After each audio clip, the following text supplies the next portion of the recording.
The rain hammered against the windows of our small Brighton apartment, mirroring the storm brewing inside me.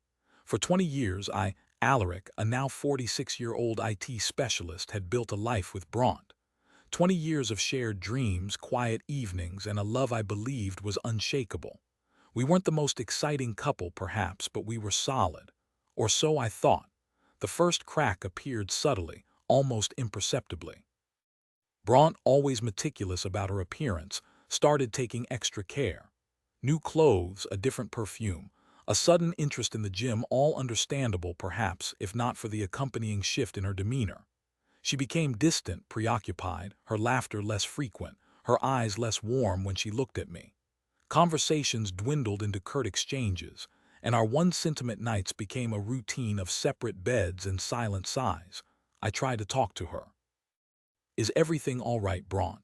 I'd ask, my voice laced with concern. "You seem different." "I'm fine, Alaric," she'd reply, her tone dismissive.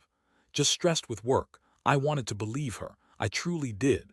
But the unease gnawed at me, a persistent whisper in the back of my mind. I started noticing things I'd previously overlooked: hushed phone calls taken in the hallway, hurried exits to meet a friend, a strange defensiveness whenever I inquired about her day. The final straw came in the form of a forgotten email.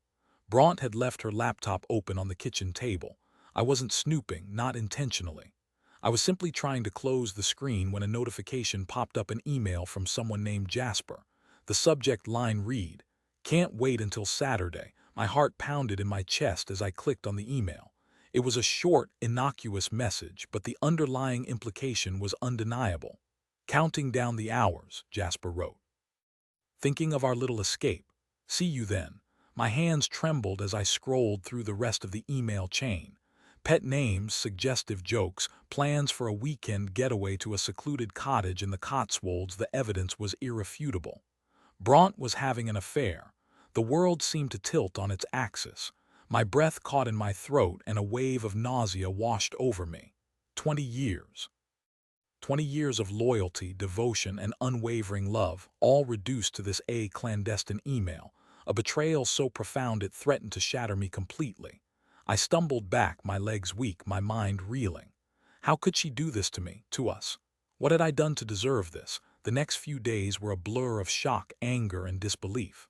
I confronted Bront, armed with the emails as proof. She initially denied it, her eyes wide with feigned innocence. "Alaric, you're being ridiculous," she said, her voice trembling. "Jasper is just a colleague. We're working on a project together." I pressed her, relentless in my pursuit of the truth. Finally, her facade crumbled. Tears streamed down her face as she confessed to the affair. "It just happened," she sobbed.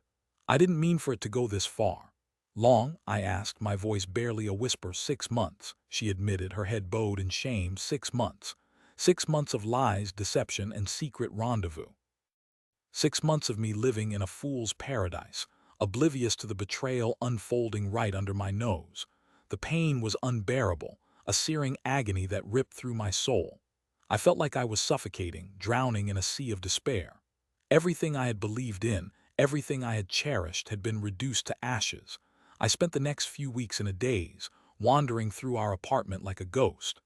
Bront moved into the spare room, her presence a constant reminder of her infidelity. We barely spoke, the silence between us thick with resentment and regret. I considered forgiving her. Perhaps with time and effort we could rebuild our relationship. But the thought of her in Jasper's arms, of her whispering sweet nothings to another man, was too much to bear. The trust was gone, irrevocably shattered. I decided to end it. I told Bront I wanted a divorce. She didn't argue. She seemed almost relieved, as if she had been waiting for me to make the decision. The divorce was swift and relatively painless. We had no children and our assets were easily divided. Bront moved out, leaving me alone in the apartment we had once shared. The silence was deafening. I spent the next few months wallowing in self-pity. I couldn't eat, couldn't sleep, couldn't focus on anything. My friends tried to comfort me, but their words of encouragement felt hollow and meaningless. "You'll find someone else, Alaric," they'd say. "There are plenty of fish in the sea." I didn't want someone else. I wanted Bront. I wanted the woman I had loved for 20 years, the woman who had betrayed me in the most devastating way imaginable. As time passed, however, the sharp edges of my grief began to soften. The pain didn't disappear entirely, but it became more manageable, a dull ache rather than a searing agony. I started focusing on myself. I joined a gym, took up painting, and reconnected with old friends. I rediscovered passions I had long forgotten, and slowly, painstakingly, I began to rebuild my life. One evening, a few months after the divorce was finalized, I received a phone call from an unknown number. I hesitated before answering, but curiosity got the better of me. "Hello," I said, my voice tentative. "Alaric, it's Braun," the voice on the other end said. My heart skipped a beat. I hadn't spoken to her since she moved out. "What do you want, Braun?" I asked, my voice cold. "Need your help," she said, her voice trembling. "My help? After everything you've done, please, Alaric," she pleaded. "It's important." I hesitated for a moment, then relented. "All right," I said. "What is it?" Braun explained that her affair with Jasper had ended badly. He had turned out to be a manipulative and controlling man, and she had finally realized the mistake she had made. "He's been harassing me, Alaric," she said, her voice filled with fear. "He won't leave me alone." I felt a flicker of satisfaction, a small, vindictive part of me enjoying her misery. But beneath the resentment, I still felt a pang of sympathy for the woman I had once loved. "What do you want me to do?" I asked. "I need you to talk to him," she said. "He might listen to you," I scoffed. "Why would he listen to me? I'm the man whose wife he slept with, because he knows you're a reasonable person, Alaric," she said. "He knows you wouldn't do anything rash." I thought about it for a moment. I didn't owe Braun anything. She had betrayed me, abandoned me, and shattered my heart. But I couldn't stand the thought of her being harassed, of her living in fear. "All right," I said. "I'll talk to him." I arranged to meet Jasper at a local pub. I was nervous, unsure of what to expect. I hadn't seen him before, but I knew he was younger than me, more handsome, more appealing. When he walked in, I was surprised. He wasn't the arrogant, swaggering Lothario I had imagined. He was a nervous, insecure man, his eyes darting around the room as if he expected to be attacked. We sat down at a table and I got straight to the point. "Leave Braun alone, Jasper," I said, my voice firm. "She doesn't want to see you anymore." Jasper scoffed. "She doesn't mean it," he said. "She's just scared." "She means it," I said. "And if you don't leave her alone, I'll make sure you regret it." Jasper laughed. "What are you going to do, old man? You going to fight me?" I didn't respond. I simply stared at him, my eyes filled with a cold, unwavering resolve. Jasper shifted uncomfortably in his seat. He could see that I wasn't bluffing. He knew that I was capable of anything. "All right," he said, his voice subdued. "I'll leave her alone." I didn't believe him, not entirely. But I had planted a seed of doubt in his mind. I had shown him that I wasn't someone to be trifled with. I left the pub feeling a strange mix of emotions. I was relieved that I had been able to help Braun, but I was also angry at her for putting me in that position. I still loved her, despite everything, and the thought of her being with another man still caused me pain. Over the next few weeks, I kept in touch with Braun, making sure that Jasper was staying away. He did, for the most part. He sent her a few text messages, but he never tried to contact her in person. One day, Braun called me, her voice filled with gratitude. "Thank you, Alaric," she said. "You saved me. You don't owe me anything." "Braun," I said. "I did it for myself." "No," she said. "But I still appreciate it." We talked for a while, catching up on our lives.